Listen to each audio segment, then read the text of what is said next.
Welcome to Silver Spurs!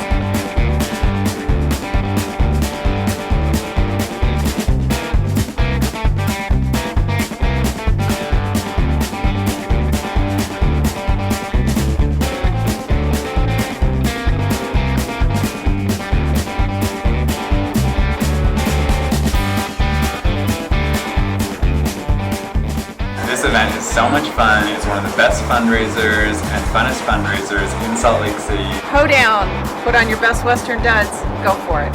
So we can raise money for homeless youth and people who need help with addiction and mental illness.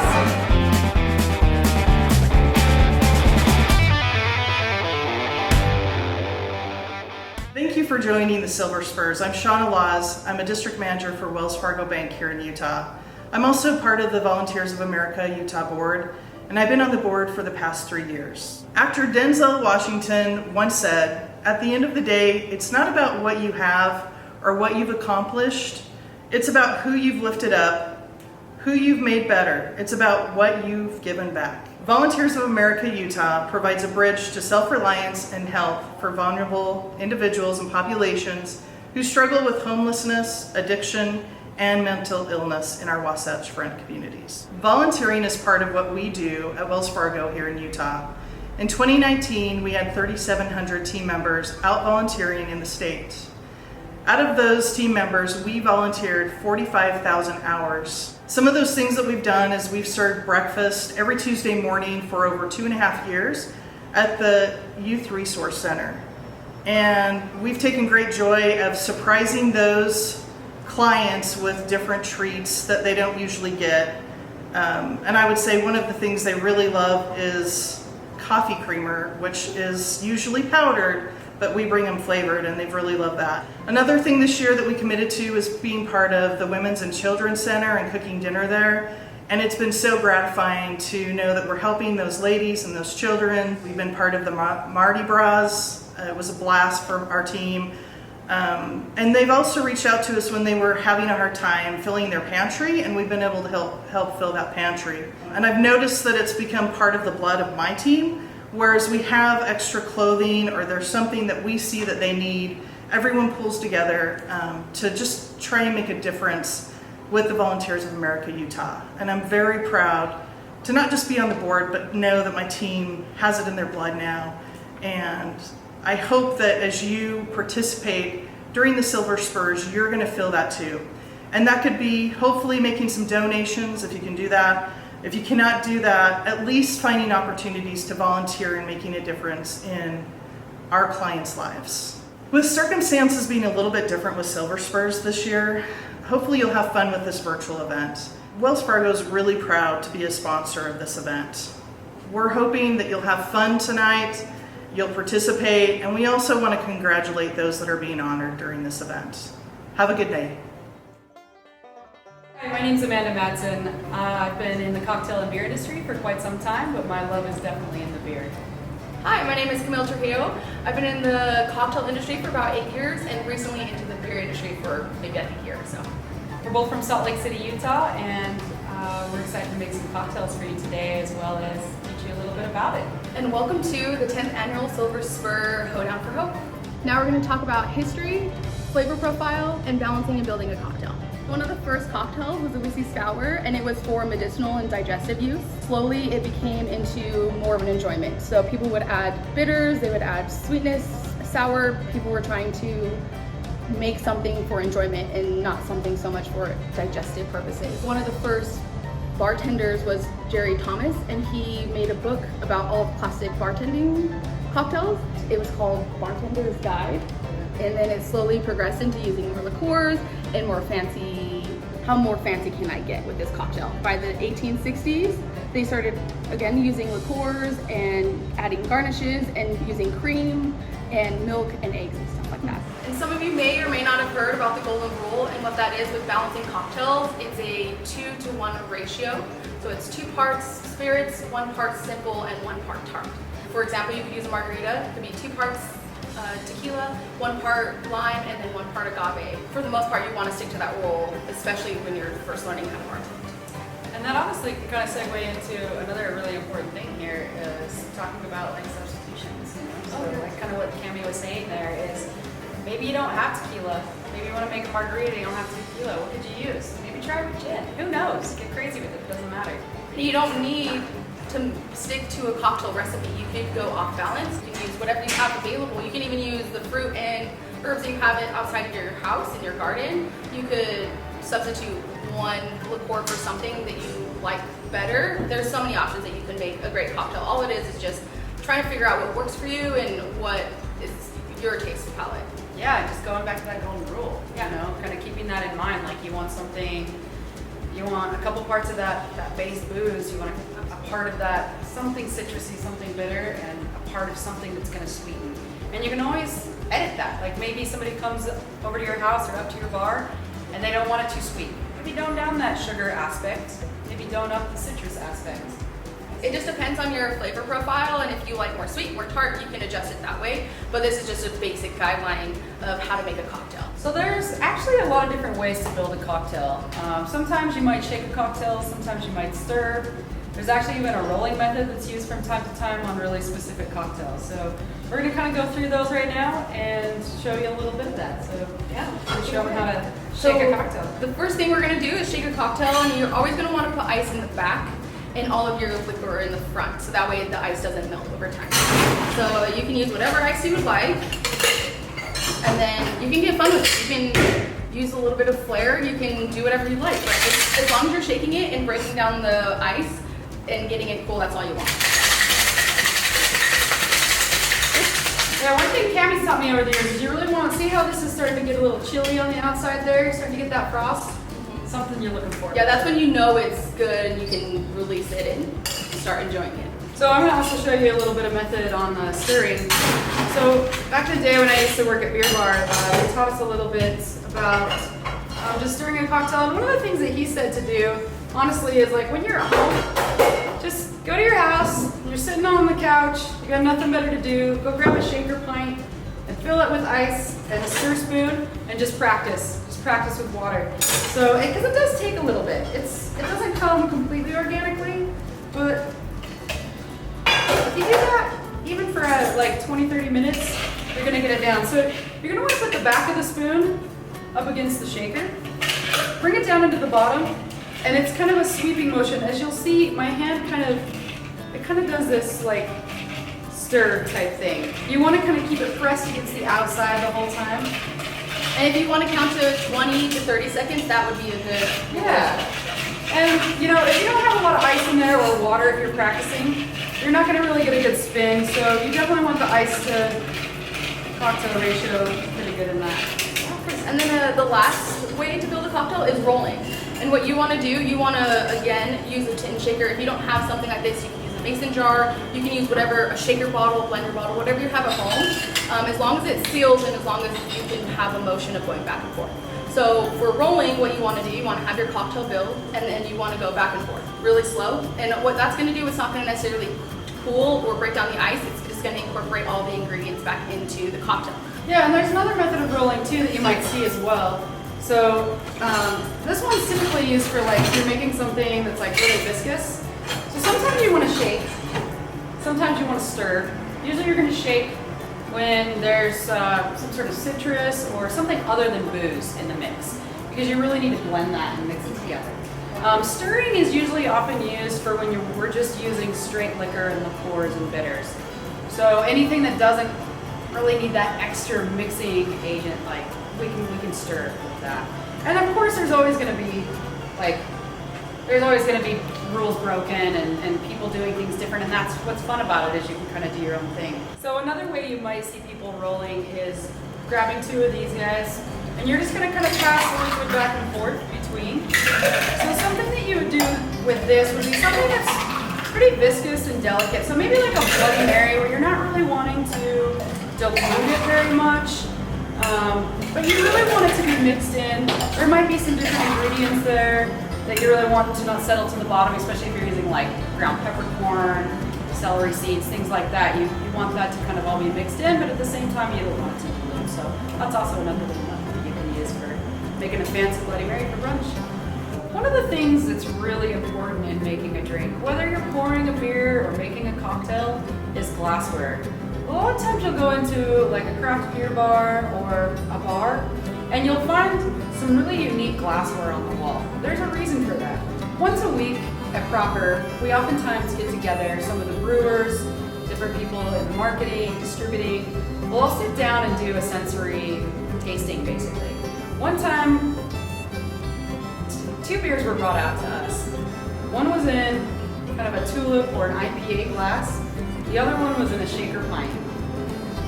Now, mind you, everybody that's sitting here is either brewers, beer snobs, beer nerds, beer bartenders. We're all in the industry.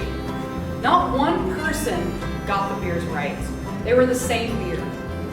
Everybody thought that they were a different beer. I actually decided that they were the same beer, personally, but I thought that they were two completely different beers or different brands. I thought one was old and maybe musky, maybe it had sat on a shelf for too long. I didn't think they were the same beer. So it's kind of a story to tell there. Presentation can do a lot with that. Our perceived mind can be really powerful. So if something's served in something like this, we might, this might be good, whatever. If something's served in a little bit nicer of a glass, a little fancier of a glass, the first thing that we see, automatically our mind is going to tell us, this is going to be a fancier drink, this is going to be something that's going to be better on my palate. So that's something to keep in mind. The other thing is how the flavor affects. So one of the other reasons why none of us got it right is a shaker pint. The way that it opens up, you lose a lot of the aroma. With something like an IPA glass or even a tulip, you'll notice how the tops taper in a little bit. What that does is it's actually going to hold in the aroma so that when your nose goes in, it's going to be kind of like this aroma bomb to the nose. Now, depending on who you talk to, anywhere between 70 or 90% of perceived flavor actually comes from aroma. For a number of reasons. We have senses in the back of our mouth, the back of our nose. So sometimes our brain will even make connections to past memories. So we've all had mint. We've all had a fruity cocktail with mint. Maybe even on the beach. As soon as you see mint in a fancy glass in a cocktail, before you smell or taste the cocktail, we're gonna know this is gonna be refreshing.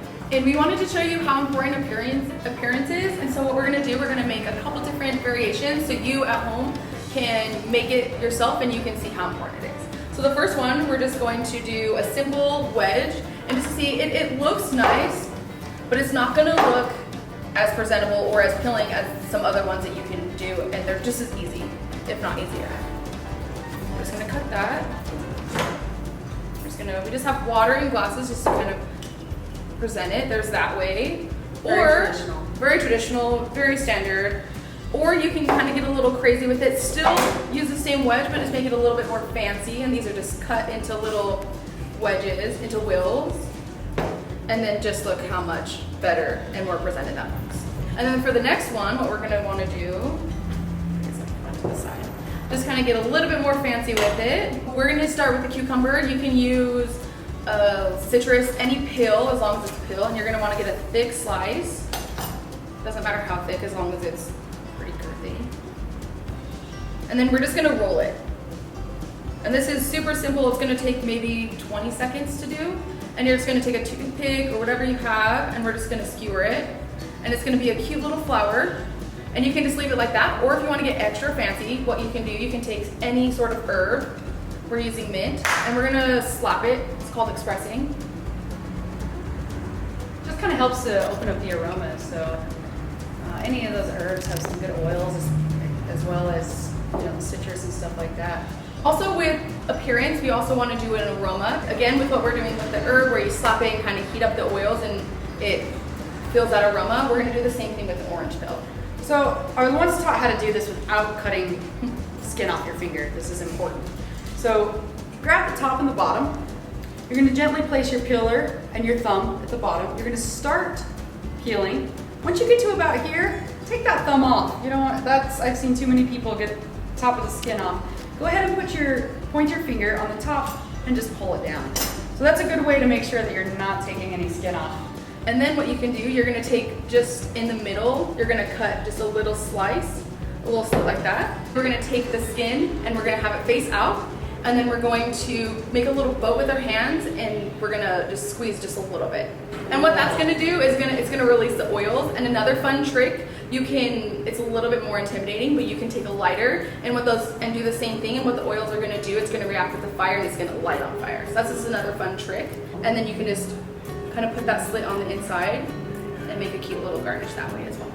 So this is just a visualization of what cocktails would look like and how much of an impact the appearance looks like. Having nothing, a wedge, or a will, it just adds that experience with visual, aroma, and then flavor once you taste it. It's really cool. Thanks, Cami. Yeah. So I know we're all having fun tonight, but let's remember the reason why we're really here is for Volunteers of America, Utah. So if you guys are able, please feel free to donate tonight. You'll see some things popping up on the screen. Don't hesitate. We could really use all the help that you can give. These guys are doing amazing services, have awesome benefits for the community, so please donate if you can. And now it's liquor time. Da, da, da, da, da, da.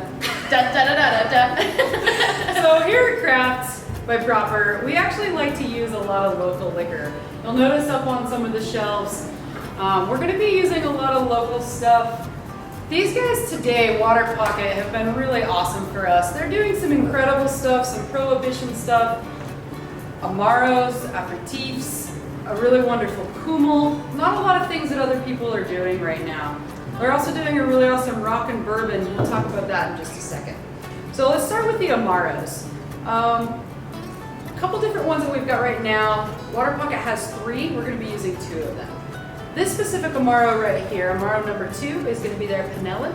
This one's a little bit more citrus forward. Also kind of brings in that like backcountry, woodsy, herbally essence of things. It also has a little bit of bergamot, some gentian, things like that in there. This Amaro here that we're using, this Box Death Hollow, this one is going to be a rhubarb Amaro. So as well as other things in there, but that's going to be the main thing. It also has a little bit of valerian and angelica and such. Their gin is one of my favorite gins right now in the States. It's a gin for gin lovers. It is a little bit floral. There will be a little bit of lavender, a little coriander, things like that in there. A little ginger, angelica. But it's a very versatile gin. You can use it for more floral things. You can also use it for more citrus. There's a decent amount of lemon peel in there as well. Or you can just use it for a good old gin and tonic, honestly. The last liquor that we're going to be using from Water Pocket Distillery is going to be this rock and bourbon.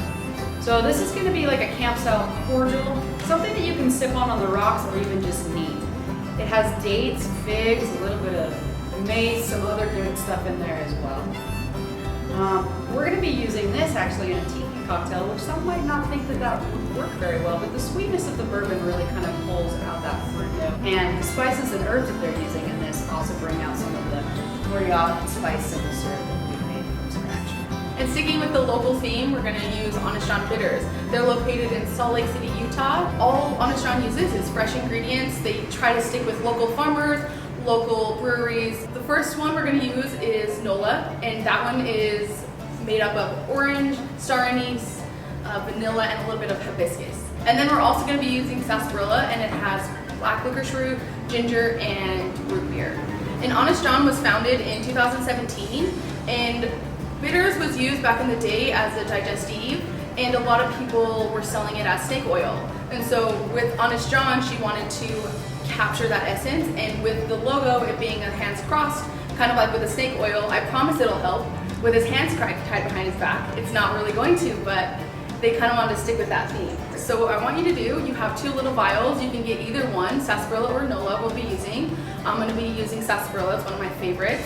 What you're going to do is just kind of stick your hand out, and you're going to take 1 drop, and you're going to just put it on the back of your hand. And you can smell it and kind of just see what the notes are what you're going to get, and then I want you just to taste it. And then just kind of see. At first, it kind of gives you that heat from the ginger root and the heat from the root beer and the alcohol. If you have, just take a glass and then some soda water, and then just fill up the soda water just halfway. It doesn't have to be that much. And then just pour in a drop or 2. Just to kind of give it a little taste. And that way, before you make your cocktails, you kind of know what you're going to look for. These bitters, they're almost equivalent to baking. So when you're making cookies and you put vanilla in, you don't notice that it's there, but without it, you will notice if it's not there. And that's kind of what bitters is for cocktails. cocktails. Also check out this guy's website at honestjohnbitters.com. They have a bunch of seasonal bitters. They also have some staples like aromatic and black walnut is one of their most popular. It's one of my most favorites. So yeah, just check them out. They are a really awesome company, very local. Also with these guys, please check them out too. So they've got a lot of different things going on as well. We're just using a few of theirs. But they have an awesome website. They're also located in South Salt Lake. So check them out. They're doing some cool stuff. The first cocktail we're gonna make is the penny sour, and it's a variation of a whiskey sour. What we're gonna start off with, we're gonna put all of our ingredients in a shaker. And if you don't have a shaker, if you have a mason jar or whatever you have at home, put all of the ingredients in first before you put in ice. It's gonna melt and dilute the cocktail, which we don't want. So it's, yeah, Also works. yeah, anything works, blender bottles, mason jars, whatever you have at home. We're gonna start off with the sarsaparilla Honest John bitters. You can use preferably a couple drops, but if you want to go heavy-handed, more than welcome to. We like heavy-handed. Yeah. The next ingredient we're going to put in is our Orient simple syrup. So this is a pretty traditional simple syrup that's used in a lot of like tiki cocktails as well as other things. So the almond is going to be the Orient. So we used a little bit of almond in here, some other spices. You can pretty much use whatever's in your cupboard. So nutmeg, a little bit of cinnamon. We used a little bit of ginger root in here, some star anise, things like that. It really, honestly, sky's the limit. I went heavy-handed in the black pepper because I like a little bit of spice too. And you can make any simple syrup. It's fairly easy. You can do what we did. You can recreate it if you'd like, or you can also kind of play off with simples and make your own. So what we're going to do ½ ounce of the simple syrup. And then we're going to do 0.75 or 3/4 of lemon. And you can juice this, you can make concentrate, it doesn't really matter as long as you have that acidity. We're also going to use vanilla number 2, 3/4 ounce. One thing that I like too is I'll put the jigger just kind of like so. There's a few different types of jiggers. I think we might have another one around here somewhere. Yeah, this little guy would be a little more traditional. Just kind of hold it in between your two fingers there. And if you don't have one of these, you can count to 2, almost 3, and that will be the equivalent of 3/4. Absolutely. We're going to do 0.75 of this. The reason I like to hold it close like that is because then I can just dump and I'm not really spilling. And last but not least, we're going to use the Temple of the Moon Gin by Water. This guy right here that we were talking about. And we're doing a full ounce of this, right? Alright. And we're measuring this specifically for a few different reasons. One, to create balance. 2, because we want to make sure that we don't make too much to fit in our glassware. And then, this is optional, use egg white. And if you're vegan or vegetarian and you don't want to use egg white, you can use aquafaba, and what that is garbanzo beans or chickpeas. It's the same thing. You can just use the juice from that.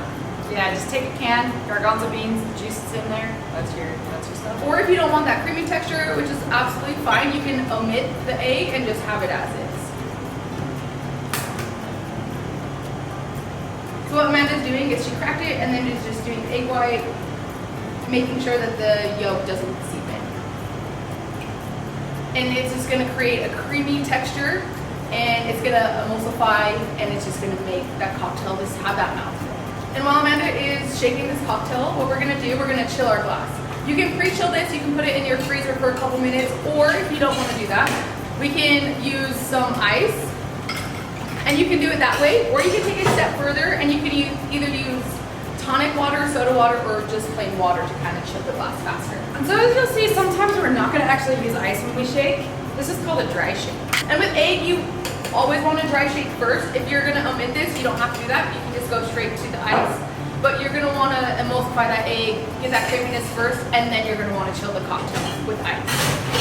So we'll do a double shake basically. Yes. Add some ice.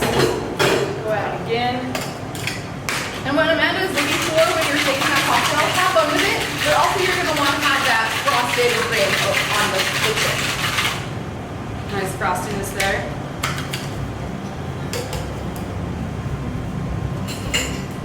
On this one, we're going to double strain. The reason why you want to double strain is to catch any of the thicker parts of the egg, or if you're using any herbs or citrus when you muddle, you want to kind of catch that through the second strainer. Perfect.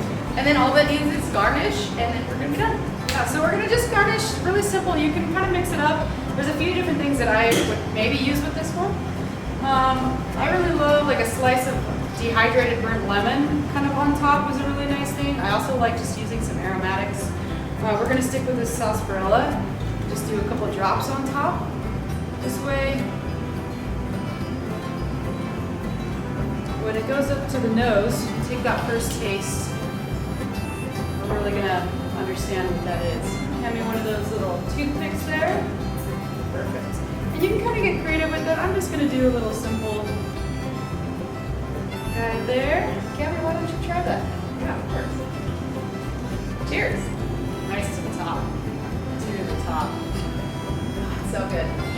It's so good. It's boozy, it's herbal. You're gonna get a little bit of tartness, a little bit of sweetness from the simple. Perfectly balanced cocktail. Aromatics on the top are wonderful too. Oh, absolutely. One of my favorite cocktails.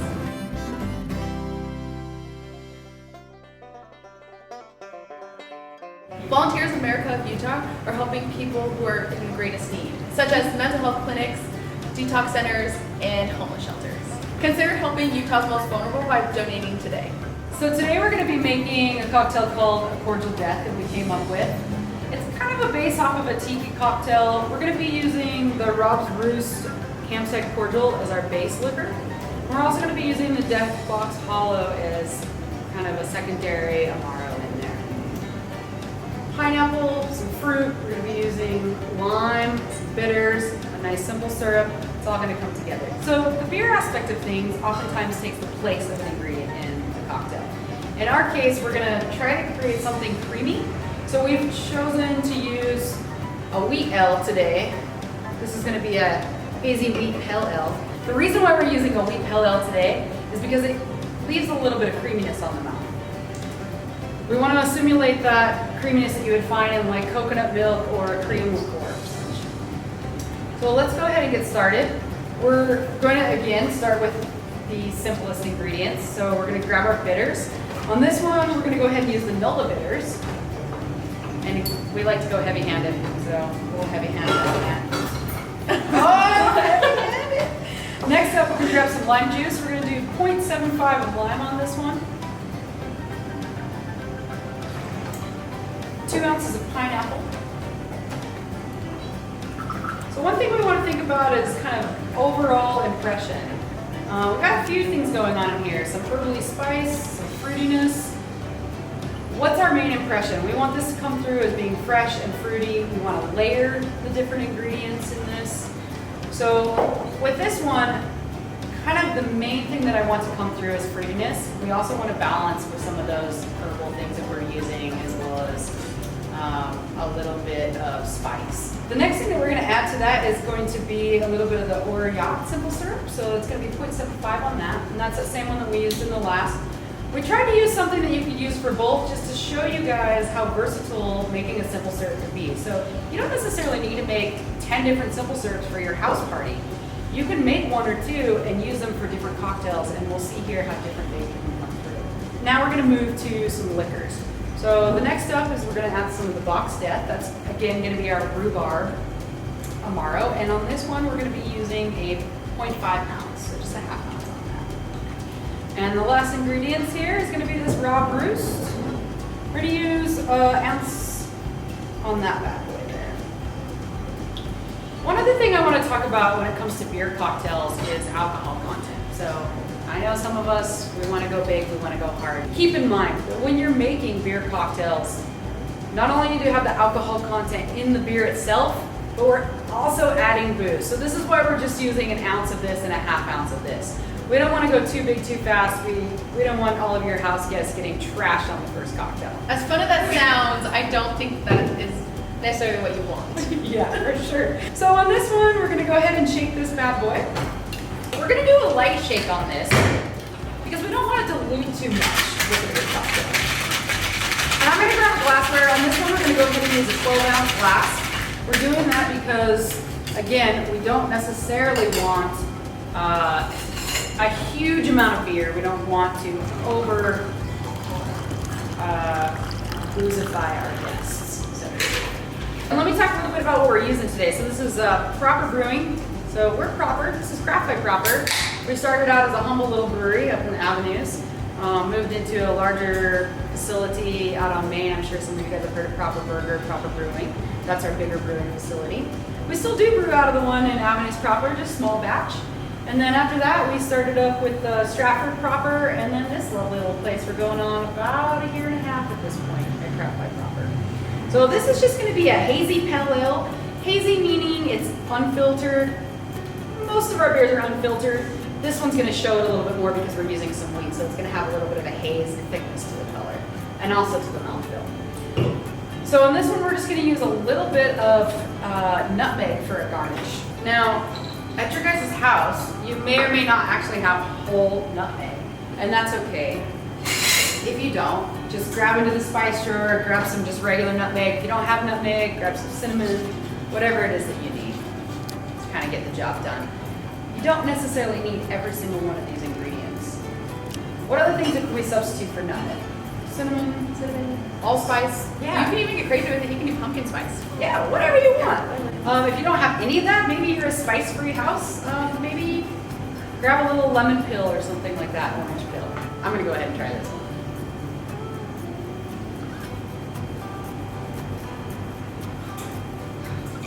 Take me away. So good. So another thing that I might want to do with this one, just personally, because I like mint in my tiki cocktails. Really makes me feel like I'm on the island. All right, now we're good. Close your eyes. Take me away. The next thing that we're going to cover is mocktails. It's kind of a growing thing right now. There's always going to be somebody in the party that isn't wanting to drink for the night. Maybe it's the designated driver. Maybe they're pregnant. Maybe they just don't drink. Who knows? Maybe they're underage. So let's try to make them feel a little bit special. One of the most important things with mocktails is, we've already talked about this, go the extra mile visually, make it look good, make it smell good. I feel like personally with a mocktail, we want to go the extra mile.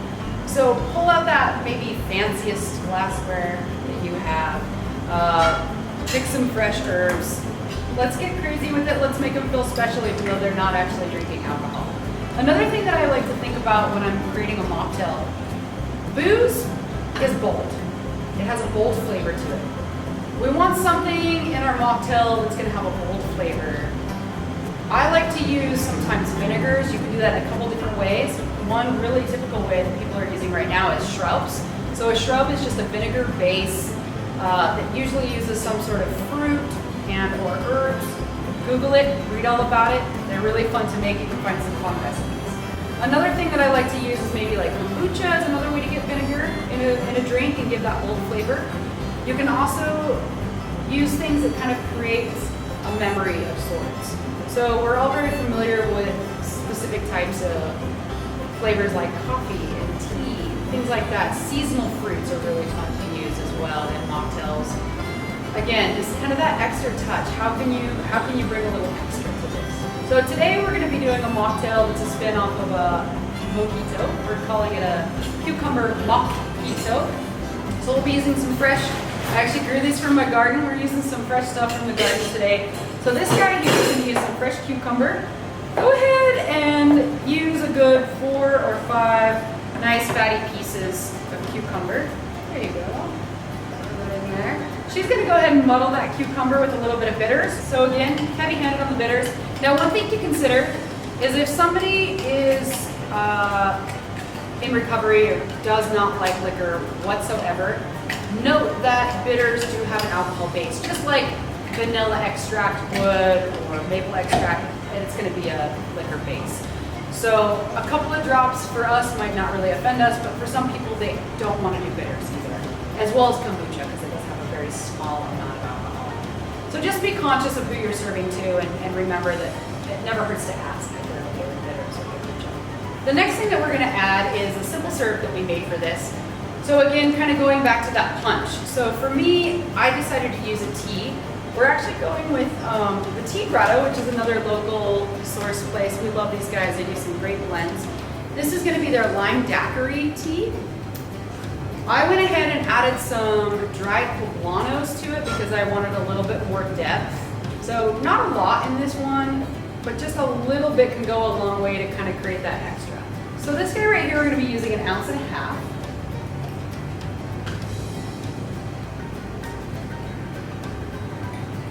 We're also going to use 0.75 of lime just to kind of brighten this up again. That balance, that golden rule. We've got some citrus, we've got some sweet.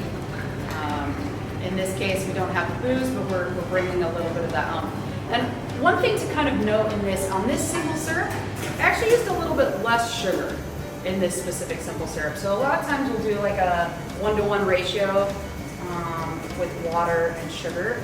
On this one, I actually did like a 2-to-1, 2 parts water, 1 part sugar, because I wanted the bitterness of the tea and the spice of the lana to come out a little bit more than the sweet to kind of balance things or not.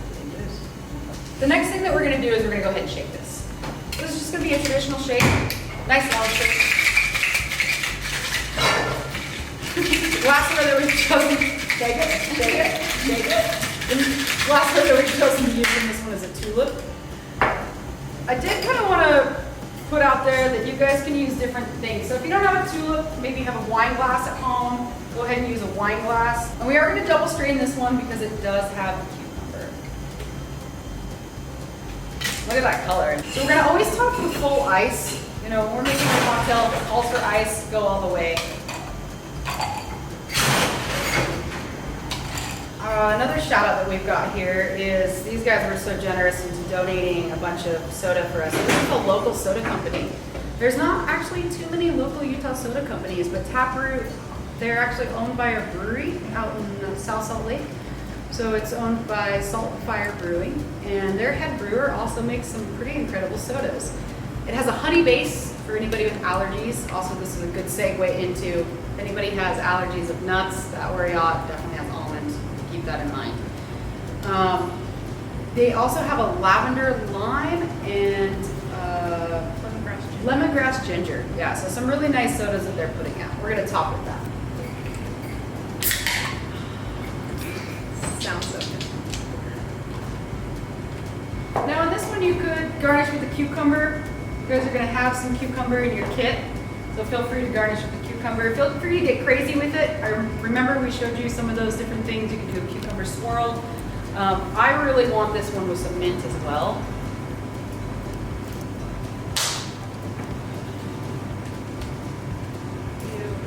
Go in that extra. Yeah, go that extra. Cheers. Let's see how that works. I bet your non-drinking friends are really going to love you after you make that for them. They're going to really feel special for the night. Enjoy it. And if you want to put alcohol in it, you're more than welcome to. If you like whiskey, if you like gin, if you like tequila, put whatever you want. You can also put in a liqueur, so it's not going to be as high proof as a straight liqueur. Say, for example, the black box. You can use that. We like making beertails sometimes too. You don't want to get messed up, but you want a little salt. Or if you're already messed up and you don't want to be over the top messed up, you can have just that little bit of cocktail. Little beertail, you know? Another thing to remember too, anytime you're making, I think just kind of wrap up, anytime you're making a cocktail for somebody, it never hurts to ask. Like, what do they like? Do you want a citrus for it? Do you want a sweet for it? Do you like spice? If somebody you know is coming over to your house and they don't drink, but they love heat, throw some, maybe muddle a couple jalapenos in there with that. Maybe throw a jalapeno slice on the garnish, you know, cater to them. Yeah, but you can also cater to them, but you also want to give them an experience that they aren't typically used to. So for example, if they don't like spice, maybe put spice in there and just lessen the spice, because then you never know what people are going to like at the end of the day. Yeah, so it's approachable for them. Exactly. Yeah, I love that. One thing I also want to talk about at the very end of all of this, just have fun. Like, one of the things that I love the most about Cami, when we work together, we have fun. We're always constantly, you'll find us dancing behind the bar, having a good time. We like our Justin Timberlake. And if you're having fun, then your guests are going to have fun. And that's what cocktail making is all about, is just having fun and experimenting and just kind of seeing what you like and what your friends like. Have fun shaking, have fun making the cocktail, have fun trying to like experiment how you like to pour. Just have fun. That's all it's about. Yeah, it's your stage. Set the stage, set the ambiance. If you're having a good time, your people, your party, you're going to have a good time. Yeah. Cheers. Thank you guys so much for joining us today. I hope you learned a few things. Please join in tomorrow night for Mary Craft's barbecue class. It's been a pleasure having you. Don't forget to donate. Volunteers of America, Utah. Links are on the screen. Anything will help. We honestly appreciate it. Thank you guys so much. Thank you.